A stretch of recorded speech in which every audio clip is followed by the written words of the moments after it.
احمد آج بہت خوش تھا، لیکن اس کے دل میں ایک سوال تھا۔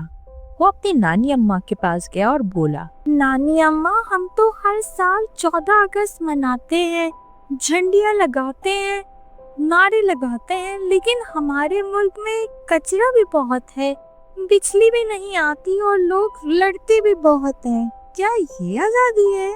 نانی اماں نے مسکرا کر احمد کا ہاتھ تھاما اور کہنے لگی، بیٹا، 14 اگست خوشی کا دن ہے، لیکن اصل خوشی تب ہے جب ہم اپنے ملک کی قدر کریں، صرف جھنڈیاں لگانے سے نہیں بلکہ دل سے پاکستان کو سنوارنے سے آزادی کی حفاظت ہوتی ہے، سمجھے؟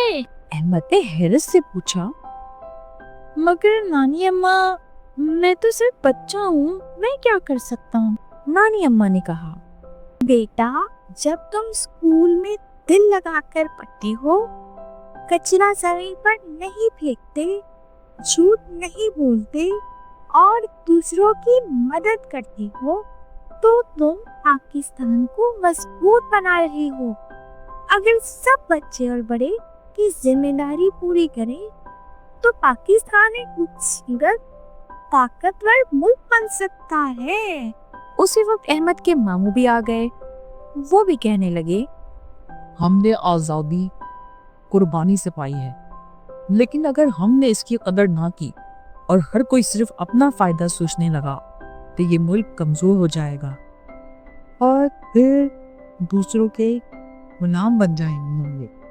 احمد نے نعرہ لگایا، ہم پاکستان کی قدر کریں گے۔ اس دن سے احمد نے فیصلہ کیا کہ وہ ہر دن صرف 14 اگست نہیں بلکہ پاکستان کے لیے کچھ اچھا کرے گا۔ کہانی کا پیغام، وطن صرف زمین کا ٹکڑا نہیں، یہ اللہ کی ایک نعمت ہے۔ ملک کی قدر صرف نعرے لگانے سے نہیں بلکہ عمل سے ہوتی ہے۔ ہر فرد، چاہے بچہ ہو یا بڑا، اپنی ذمہ داری نبھائے تو پاکستان ترقی کرے گا۔ اگر ہم نے ملک کی قدر نہ کی تو وہ ہمارے ہاتھ سے نکل جائے گا اور ہم دنیا میں ذلیل ہو جائیں۔